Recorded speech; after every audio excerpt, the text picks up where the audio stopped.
사랑으로 부르심이라는 제목으로 말씀을 나누겠습니다. 오늘 말씀에도 좀 몇 주 연속 그 예수님의 공개적인 가르침이 나와 있죠.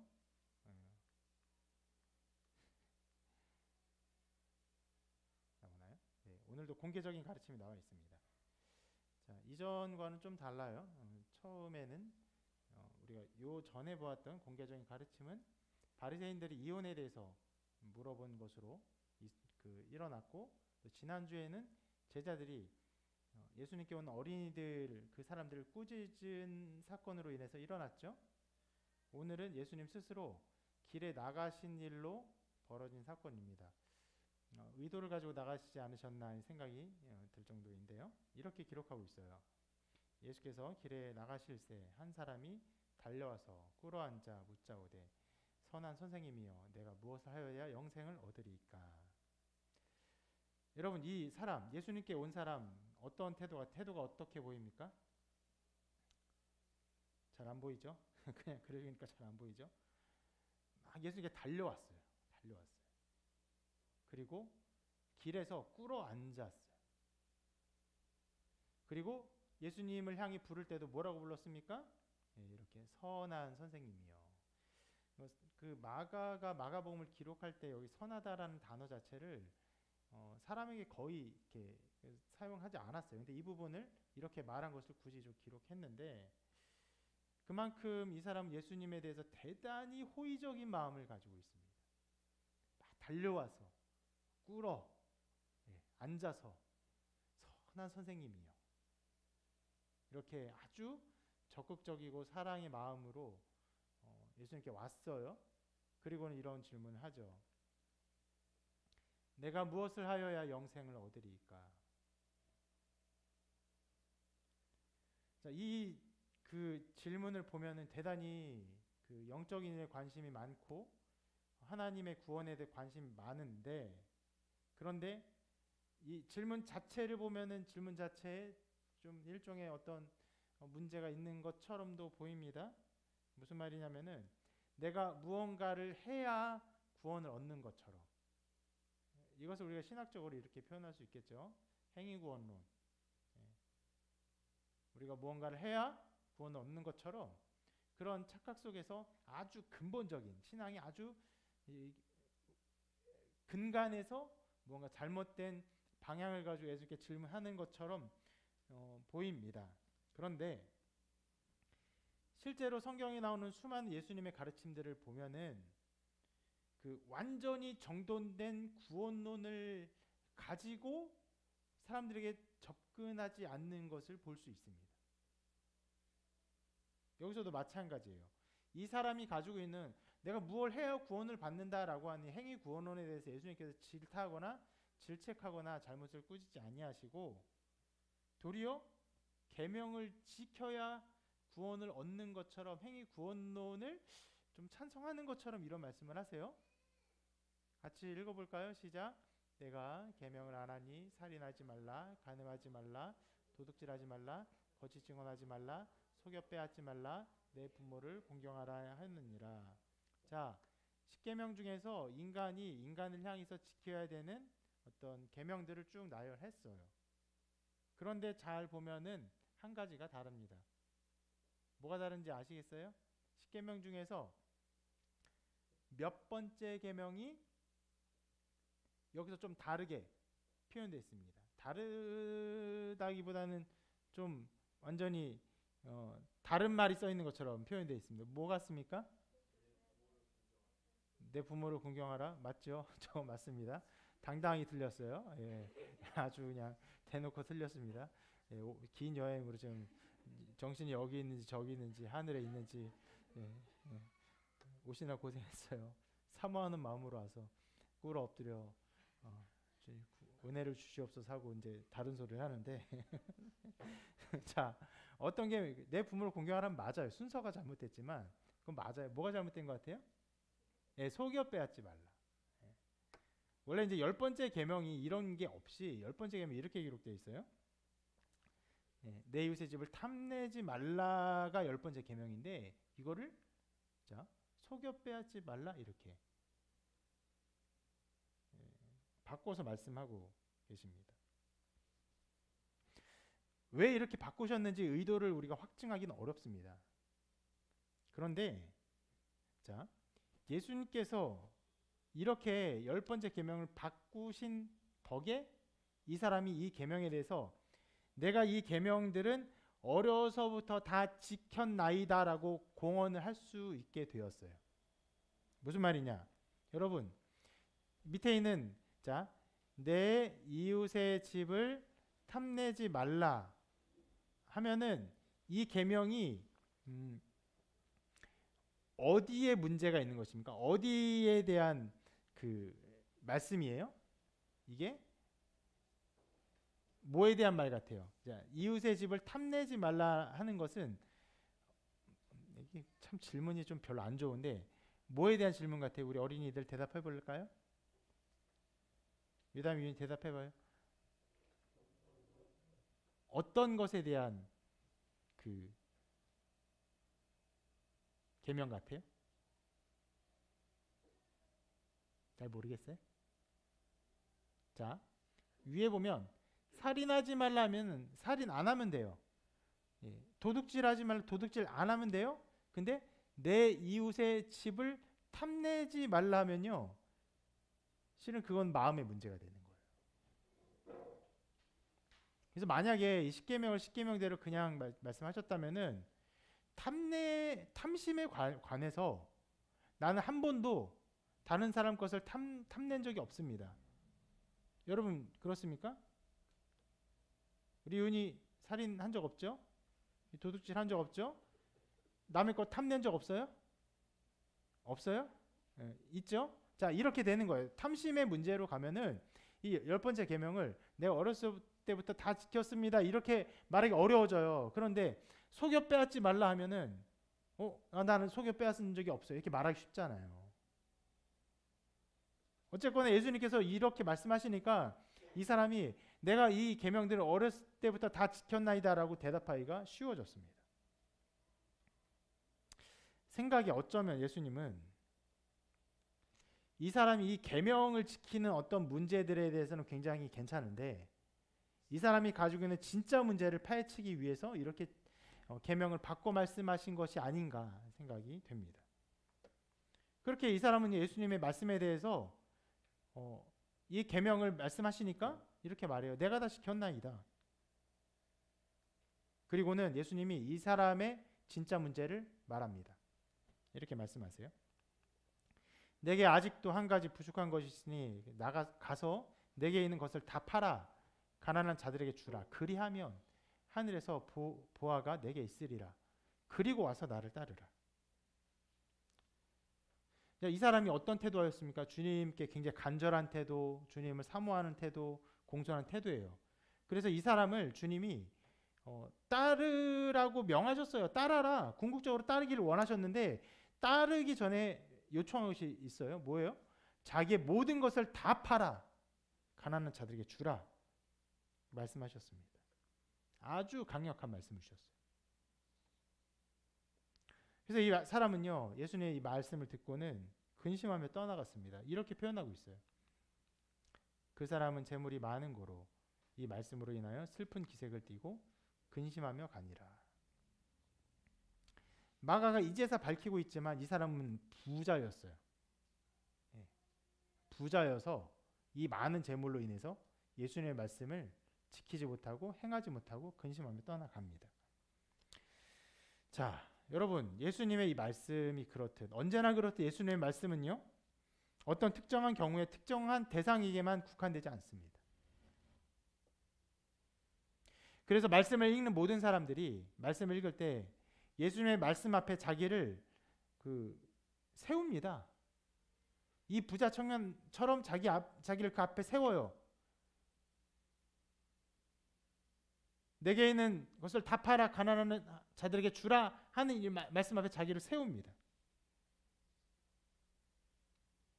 그래서 이 말씀은요 실은 이 부자 청년이 떠난 말씀이기도 하지만 우리 모두를 굉장히 어렵게 하는 말씀이기도 해요. 이전에 주신 말씀도 굉장히 어렵고 무거운 말씀을 주셨죠. 우리가 계속 살펴보는 말씀이에요. 어떤 말씀입니까? 여러분, 예수님이 어떤 말씀으로 제자들이 굉장히 곤란해하고 어려워했죠? 기억나십니까? 매주마다 살펴보는 말씀이에요. 누구든지 나를 따라오려거든 자기를 부인하고 자기 십자가를 지고 나를 따를 것이니라. 이 말씀도 굉장히 어려운 말씀인데 방금 이 부자 청년이 하신 말씀은요, 어떻게 보면 더 어려워요. 왜요? 구체적이에요. 여기서 자기를 부인하는 것, 나를 부인하는 게 뭐지? 내 입맛을 부인하면 되나? 내 기호를 부인하면 되나? 내가 져야 십자가는 무엇이지?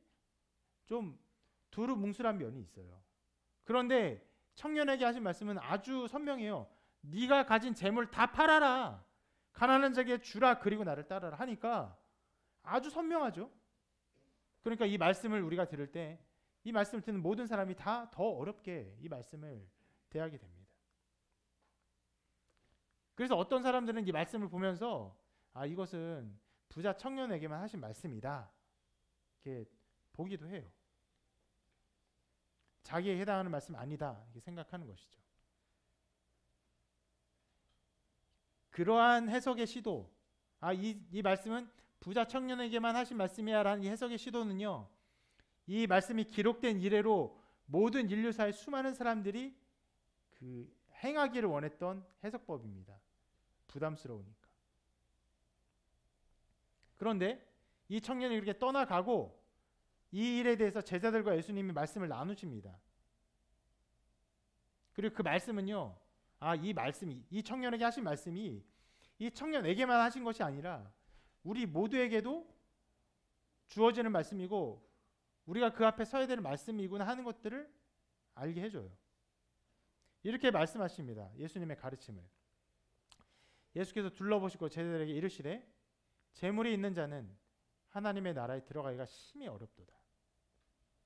그리고 곧장 말씀하십니다. 매우 유명한 말씀이죠. 얘들아, 하나님의 나라에 들어가기가 얼마나 어려운지 낙타가 바늘기로 나가는 것이 부자가 하나님의 나라에 들어가는 것보다 쉬우니라.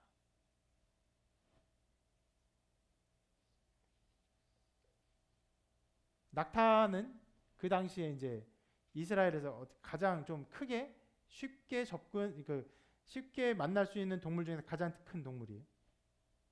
바늘귀가 얼마나요? 바늘귀가 거의 보이지 않죠? 바늘의 그 귀 구멍이에요. 실을 끼는 그 바늘 구멍에 낙타가 들어가는 것이 부자가 천국에 들어가는 것보다 더 쉽대요. 그럼 뭐가 더 어려운 거예요? 부자가 천국에 들어가는 게 어려워요? 낙타가 바늘귀로 들어가는 게 어려워요? 뭐가 어려워요? 뭐가 어려워요? 네, 부자가 천국에 들어가는 것이 훨씬 어렵다는 거예요.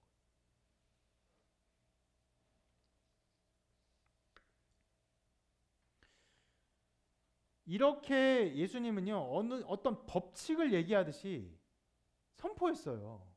그렇기 때문에 우리는 모두 이 말씀 앞에 서게 됩니다. 그리고 아주 급진적으로 보이는 것 같은 이 말씀 앞에 서면서 과연 누가 순종할 수 있을까 하는 의문과 부담을 느끼며 이 앞에 서게 돼요. 왜 우리가 이 말씀 앞에 그렇게 큰 부담을 느끼냐? 우리 인류사의 발전이 무엇과 함께 발전했습니까? 자본주의와 함께 발전했어요.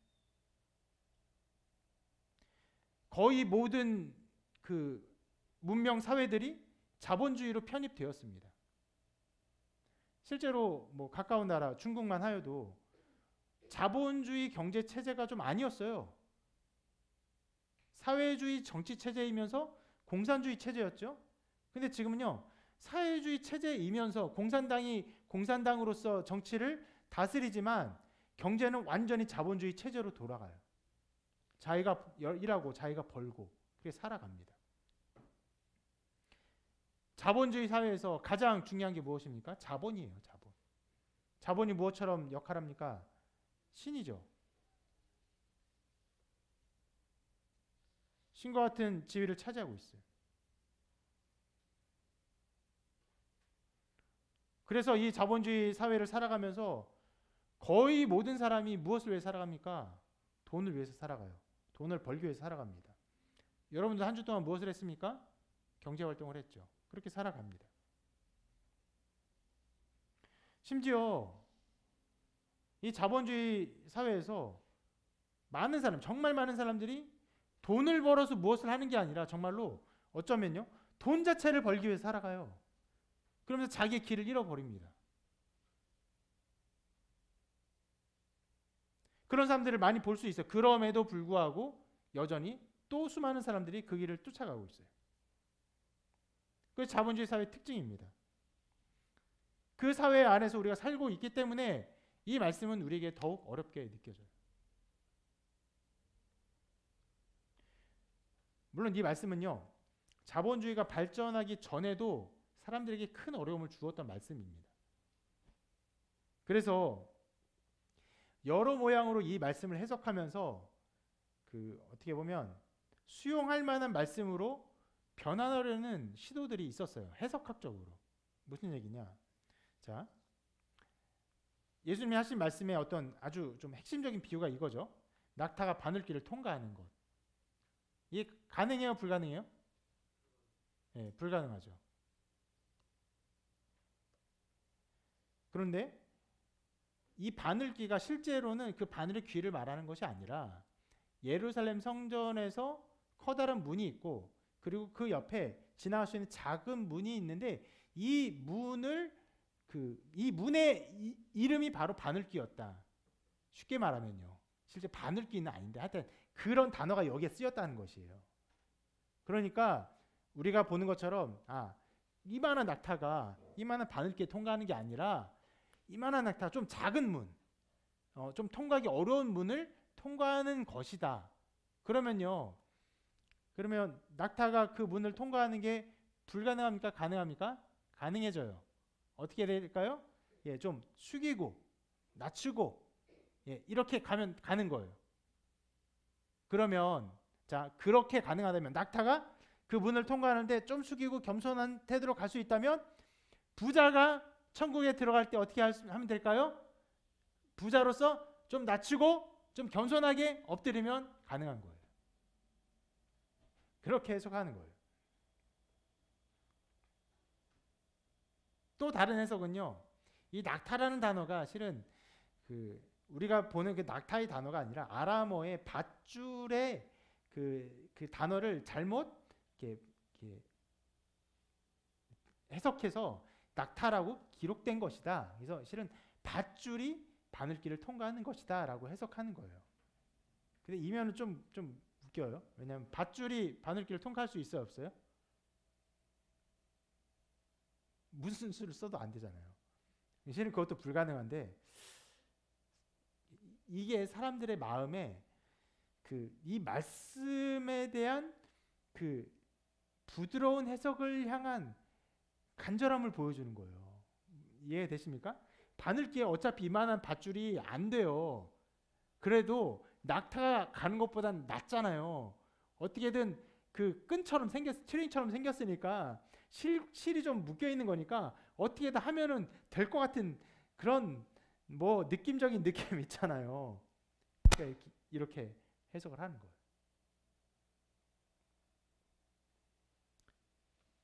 근데 이 모든 해석이 뭡니까? 원래 말씀하신 낙타가 바늘길을 통과하는 이것에 대한 모든 말씀의 어려움을 경감시키려는 노력이에요. 불가능한 같이 여겨지니까. 우리는요, 이 말씀 앞에 서야 돼요. 비껴가려는 많은 시도를 하는 것이 아니라 실은 이 시도들 당연히 많은 사람들이 회자가 됐죠. 왜 회자 됐습니까? 말씀을 쉽게 다가오게 하니까. 말씀에서 우리가 접근할 수 있는 여지가 생기는 것 같으니까 많은 사람이 회자가 됐어요. 회자가 됐지만 받아들여지지 않았어요. 예수님의 말씀에 맞는 해석이 아니기 때문에 우리 이 말씀 앞에 서야 됩니다. 다만 이 말씀들과 다른 말씀들 안에서 우리가 길을 찾아야 돼요.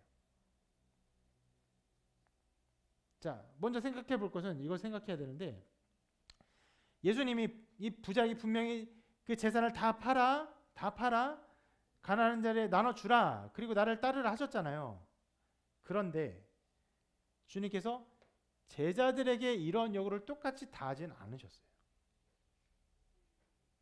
실로 제자들은요, 그 이후에도 여러 가지, 몇 가지 재산을 가지고 예수님을 수행하거나 이 사역들을 감당해 갔습니다.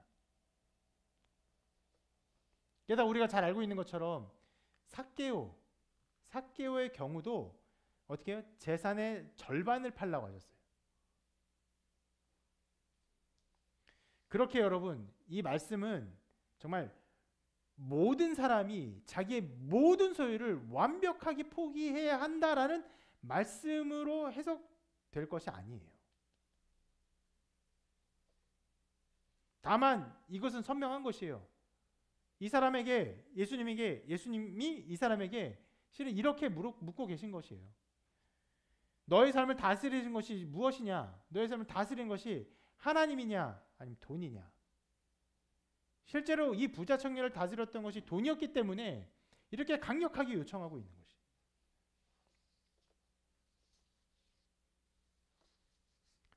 계명을 지키고 말고는요, 이 사람에게 큰 문제가 아니었어요. 지켰어요. 그리고 그것을 주님이 넌 안 지켜서 말하지 않으셨어요. 인정하셨어요.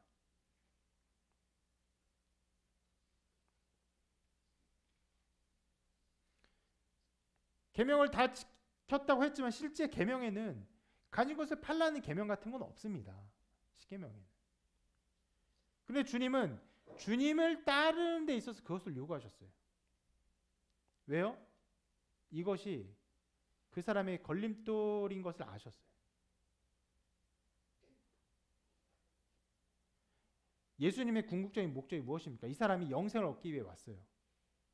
선한 선생님이여 무릎 꿇고 이렇게 간절히 구했어요. 선한 선생님이 어떻게 하여 영생을 얻습니까? 그리고 예수님이 어떻게 했어요? 가진 것을 다 팔아. 그리고 와서 나를 따르라.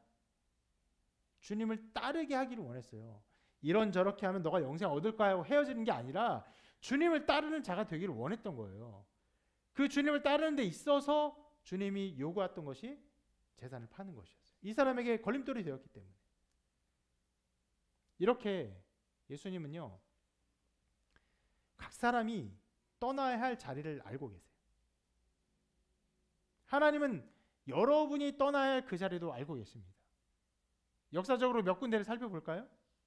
아브라함 처음에 부름받을 때 그가 감수해야 했던 어떤 이 버림이 있어요. 뭘 버려야 했냐면 자기의 고향 친척 아비 집을 떠나야 했어요. 그 당시에 고향 친척 아비 집에 사는 것, 그 마을에 사는 것의 느낌이 지금의 느낌과 얼마나 다른지 우리가 감히 추측하기가 어려울 거예요. 지금은 도리어 여러분 멀리 가고 해외 가고 거기서 삶을 정착하면 성공한 사람이죠. 그 당시 그런 사회가 아니었어요. 아브라함에 필요했던 것은 그 아비 친척 집을 떠나는 거였어요. 그 땅을. 그리고 나중에 아브라함이 또 요구한 것이 있죠. 하나님이. 무엇을 요구했습니까? 아들을 바쳐라. 100세 얻은 소중한 아들을 바쳐라. 그것이 아브라함에게 요구됐던 것이에요. 하나님이 각 사람에게 그 하나님께 나오는 데 있어서 하나님을 믿는 그 믿음에 있어서 떠나고 버려야 할 것을 그렇게 요구하시는 것이에요. 그 이후에 야곱도 마찬가지예요. 아브라함의 아들 이삭, 이삭의 아들 야곱. 야곱은요, 태어나기 전부터 뱃속에서 형 에서의 발목을 잡고 투쟁하면서 살았어요. 태어나서도 투쟁하고 속이고 아버지 속이고 형 속이고 계속 속이면서 살았어요. 그런 야곱에게 요구한 것이 무엇입니까? 투쟁하는 삶을 포기하게 하셨어요. 그래서 어떻게 했죠? 야복강가에서 천사와 씨름하죠. 씨름합니다. 심지어는 이겼다고 표현해요. 투쟁에서 씨름을 이겼어요. 하나님 이긴 것처럼 표현을 해요. 그런데 어떻게 하죠?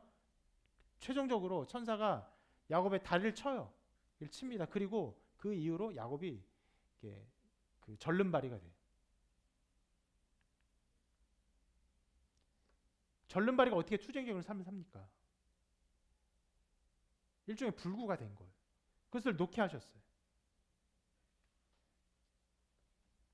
자, 하나님이 이렇게 우리를 부르시는 거예요. 우리에게 필요한 것들, 우리가 내어놓아야 할 것들, 우리가 포기할 것들을 말씀하세요.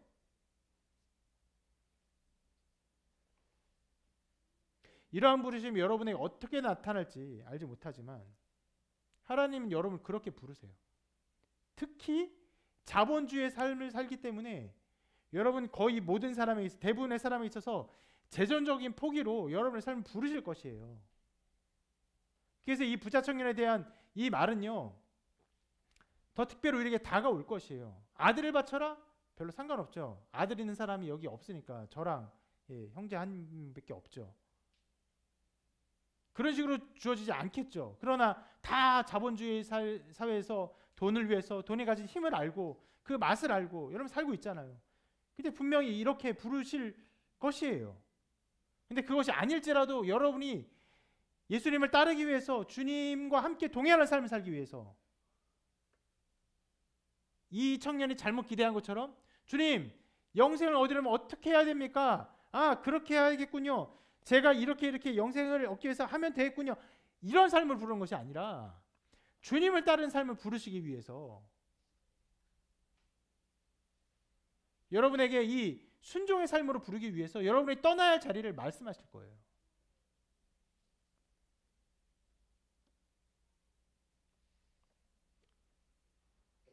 그리고 우리가 여기서 중요하게 봐야 할 것이 있습니다. 주님께서 이 부르심을 부르실 때 그냥 부르지 않으세요. 오늘 청년을 부르실 때 어떻게 부르셨는지를 말씀을 통해 한번 보시기를 바랍니다. 이렇게 기록하고 있어요. 예수께서 그를 보시고 사랑하사 이르시되 내게 아직도 한 가지 부족한 것이 있으니 어떻게 하셨냐면 사랑하셨어요.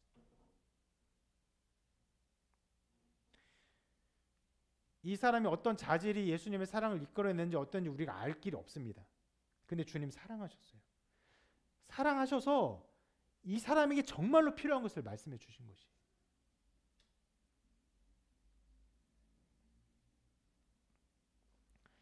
이 말씀을 보면서 우리 모두가 거의 모두가 그 재물을 다 팔아 가난한 사람들에게 주라는 예수님의 너무 어떻게 보면 너무 과격해 보이는 말씀에 쉽게 주목을 하죠.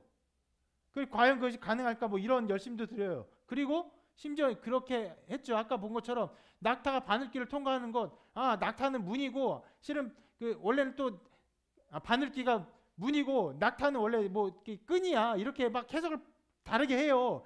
그렇게 말씀에 집중을 하는데 수많은 사람들이 이 부분을 잘 생각을 못해요. 이 과정에서 주님이 이것을 요청하신 그 근간에 뭐가 있냐? 주님의 사랑이 있었어요. 이 사람을 사랑하셨어요. 어떤 눈빛으로 보셨는지, 어떤 어조로 말씀하셨는지, 어떤 따뜻한 말씀하셨는지 우리는 가늠할 길이 없어요.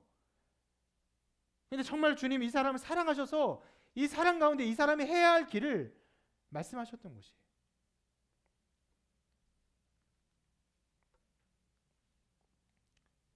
정말 모 눈에는 뭐만 보인다고 이 말씀 안에서 재물을 포기하는 것만 보이면요, 우리가 뭐 하는 사람이에요? 돈을 사랑하고 있는 사람. 돈을 사랑하니까 그것만 보이는 거예요. 재물을 포기하는 것만.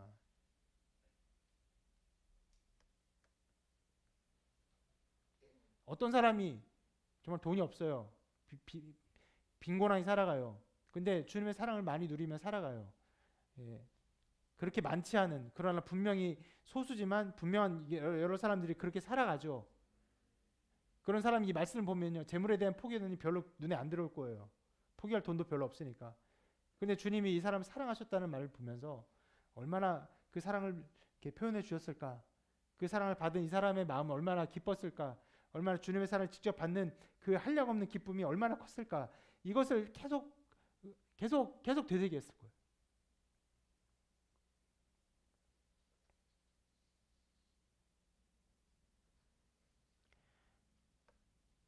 이게 중요한 것입니다. 주님이 그를 사랑하셔서 그에게 요청하셨어요.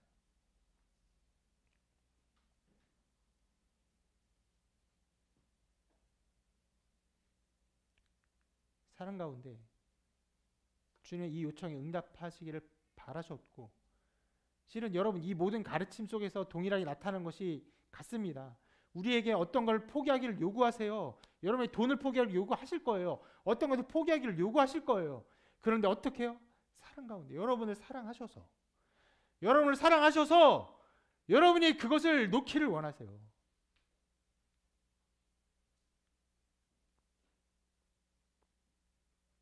사랑하지 않으면요 그렇게 말하지 않을 거예요. 어떻게 할까요? 사랑하지 않으면 친절할 거예요. 여러분 사랑하고 친절은요 굉장히 거리가 먼 거예요. 엄마가 여러분들에게 친절합니까? 어머니가 여러분들에게 친절해요? 불친절하죠. 잔소리 엄청 하죠. 떽떽거리죠. 화도 내죠. 승질 내죠. 왜요? 사랑하니까.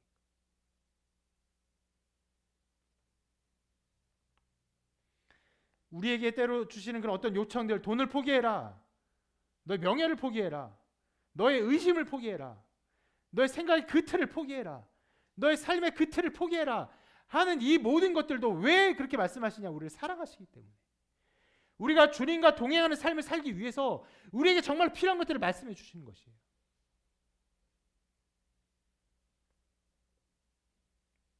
우리는 그 사랑을 이 청년처럼 직접 볼 수가 없어요. 주님의 그 눈을 볼 수가 없고, 주님의 그 따뜻한 어조를 느낄 수 없고, 주님과 함께하는 그 가까운 거리를 느낄 수가 없어요. 그렇지만 우리는 말씀 안에서 십자가를 봅니다. 우리를 위해서 피 흘리신 주님을 보세요. 볼 수 있어요.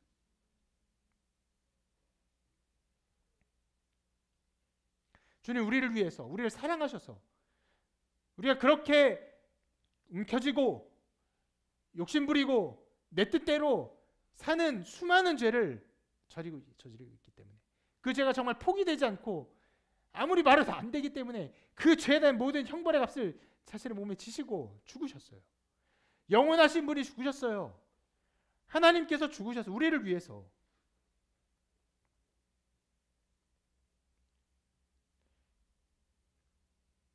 주님 그래 죽으셨어요. 그리고 또 모든 우리의 죄를 향한 하나님의 모든 처벌, 하나님 모든 진노를 자기에게 다 받으시고 그 진노를 다 끝내시고 처벌을 끝내시고 어떻게 하셨어요? 부활하셨어요. 이 모든 일을 주님은 사랑 안에서 하신 거예요. 우리를 향한 사랑 안에서 하셨습니다.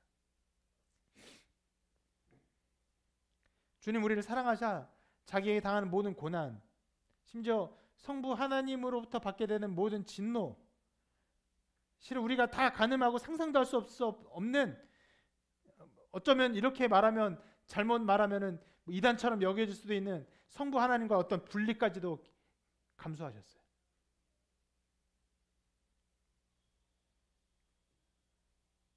인간적인 고난과 몸에 끼치는 고통, 이런 것은 뭐 당연하죠. 이것을 왜 감수하셨어요? 우리를 사랑하셔서. 아까 죽음에 대해서 기도를 했지만 우리가 그렇게 살다가 그렇게 죽고 죽음 앞에서 아무런 힘 없이 그냥 멸망하고, 그리고는 우리가 지은 죄의 모든 형벌을 받는 그런 비참한 존재가 되지 않게 하기 위해서, 우리의 주인 그 생명이 영원한 생명으로 아름답게 꽃피게 하기 위해서 우리 위해서 죽으셨어요. 성자 주님 예수님은 그렇게 죽으셨고, 성부 하나님 어떻게 하셨습니까? 우리를 사랑하셔서 자기 아들을 우리를 위해서 내주셨어요. 자기 아들에게, 아들 예수 그리스도에게 자기의 모든 진노를 쏟으셨어요. 여러분이 가끔 죄를 경험하면 화가 나죠. 차 운전하다가 끼어들면 빵빵 까면서 욕을 하죠. 그런 모든 진노, 친구와 싸우면 배신하고 하면은 거기에 대한 모든 진노, 혐오스러운 죄를 보면은 거기에서 일어나는 깊은 곳에 이런 모든 그런 혐오감과 진노, 그 모든 진노를 다 모으셔서 성부 하나님께서 자기 아들에게 쏟으셨어요. 어떻게 그럴 수 있습니까? 자기 아들에게 어떻게 그렇게 진노할 수 있어요? 자기 아들을 어떻게 미워할 수 있어요? 저도 아들이 있지만 아들에게 그렇게 할 수 있는 실은 한 것도 가능하지 않아요. 얼마나 사랑스러운지 그건 불가능한 일인데 성부 하나님 그렇게 하셨어요. 왜요? 우리를 사랑하셔서. 그리고 그 사랑 안에서 요청하시는 거예요. 무엇을 요청하십니까? 누구든지 나를 따라오려거든 자기를 부인하고 자기 십자가를 지고 나를 따를 것이니라.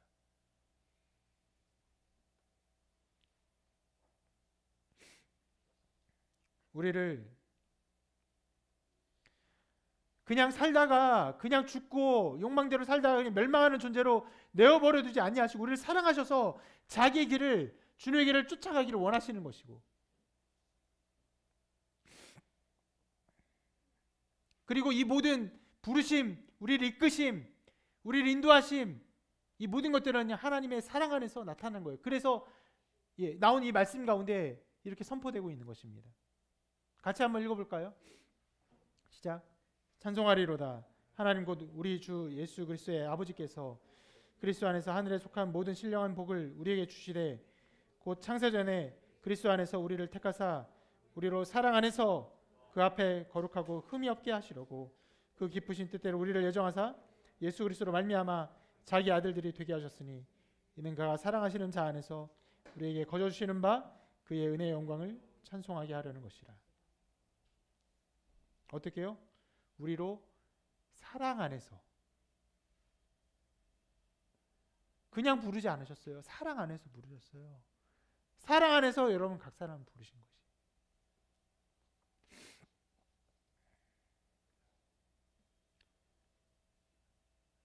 우리를 위해 원대한 목적을 가지고 계십니다. 우리가 정말 무언가를 잘하고 훌륭하게 하면 마음이 기쁘죠. 그리고 즐겁고 아내에게 남편에게 뭐 스스로 자랑스럽기도 하고 부모님에게도 스스로 자랑스럽기도 해요. 자기가 한 일로 많은 사람의 기쁨이 된 것 같아요. 우리 큰딸이 엊그저께 졸업했는데 무슨 상을 받았어요. 그러니까 가문의 영광이래요. 가문을 빛낸 것 같은 영광이래요. 그렇게 우리는 우리 행한 걸로 우리가 속한 어느 곳 부모님, 우리 형제자매 어떤 사람들을 빛낼 수 있어요. 그런데 우리가 그런 걸 빛내는 것이 하나님의 영광을 빛낼 수 있다고요. 맨 밑에 보면 그의 은혜의 영광을 찬송하게 하려는 것이라. 우리를 부르신 이유가 우리를 부르신 하나님의 큰 은혜의 영광을 막 빛나게 하는 거예요. 하나님의 크신 일들을 찬송하게 하려는 그런 목적을 부르셨는데 어떻게 부르셨다고요? 사랑 안에서 우리를 부르셨어요. 사랑 안에서. 그 사랑에 응답하기를 기뻐하시며 사랑 안에서 우리를 부르신 것이.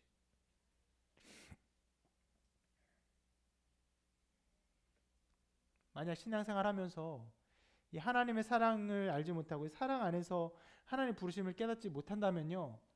신앙생활은요. 어느 순간에 벽에 막힙니다. 신앙생활은요. 그냥 내가 사람들 만나는 그런 동아리가 아니에요. 분명히 우리의 무언가를 요구해요. 작게는 여러분의 그 작은 헌금을 요구하고 때론 큰 헌금도 요구하는데 그런 정도를 요구하는 것이 아니라 여러분의 삶 전체를 요구하게 돼요. 그 요구에 있어서 사랑이 없으면요. 그 부담스러운 요구 앞에서 결국 떠나가게 됩니다. 여러분 다른 사람과 함께하면서 그 사람의 삶을 요구할 때 대표적으로 언제가 있습니까? 결혼이 있죠. 결혼을 요구할 때 사랑이 없이 요구할 수 있어요? 사랑 안에서 부르는 거 아니에요. 사랑 안에서 나와 영원히 함께하자. 그 사랑이 있을 때에만 불확실하고 어려운 미래가 감수되는 거예요. 계산적으로는 안 하는 게 나올 수 있어요. 아이를 안 낳는 게 나올 수 있어요.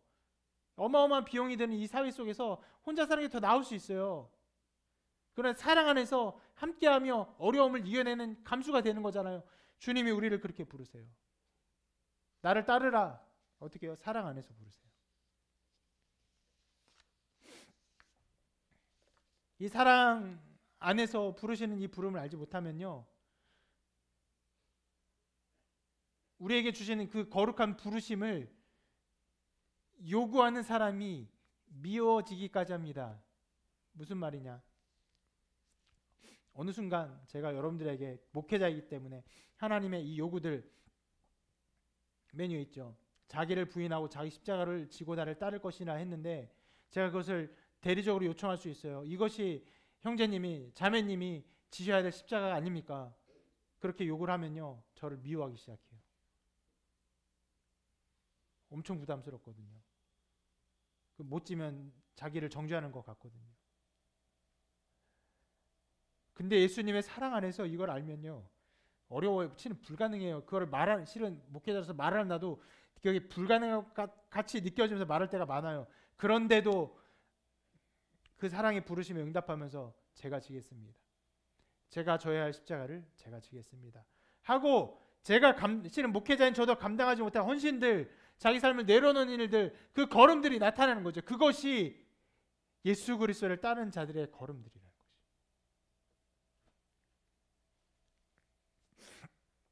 이 사랑이 있으면요, 하나님의 뜻을 위해서 얼마나 어떻게 어느 수준으로 무엇을 내려놓아야 하는지를 알게 돼요.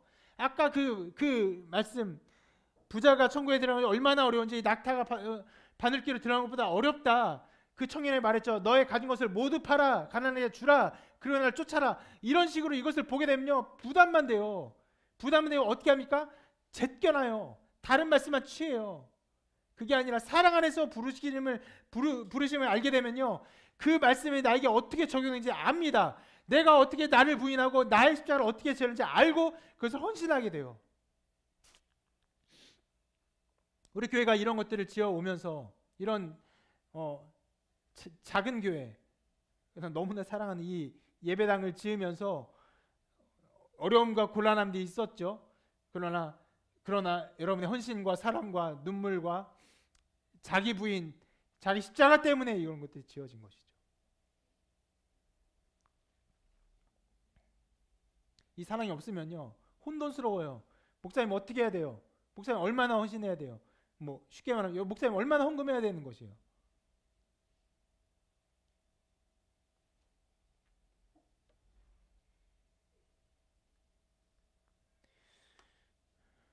실은 교회가 이게 지어지면서 건축헌금에 대해서도 제가 그다지 말을 좀 하지 않기를 바랬었는데, 실은 말을 할 수밖에 없는 상황이 됐고, 실은 말하는 게 하나님의 뜻이라고 생각을 했어요. 왜냐하면 여러분이 아무 그런 재정적 부담도 지우지 아니하고 그냥 가는 것조차 어떻게 보면 내 욕심이다, 함께 짐을 지는 것이 더 교회됨에 합당한 것이라 생각해서 말했죠. 제가 어떤 금액의 가이드라인으로 정한 적이 있습니까? 그건 그렇게 정해지는 것이 아니에요. 하나님의 사랑 안에서 자기 부인이 일어나는 것이에요.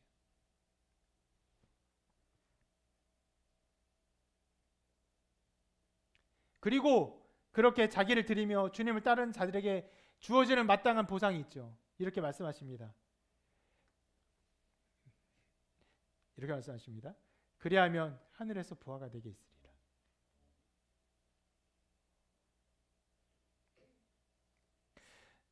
이 말씀들이 오해하면 안 돼요. 너가 이렇게 하면 하늘에서 내가 이만한 그 값을 쳐줄게. 거래가 아닙니다.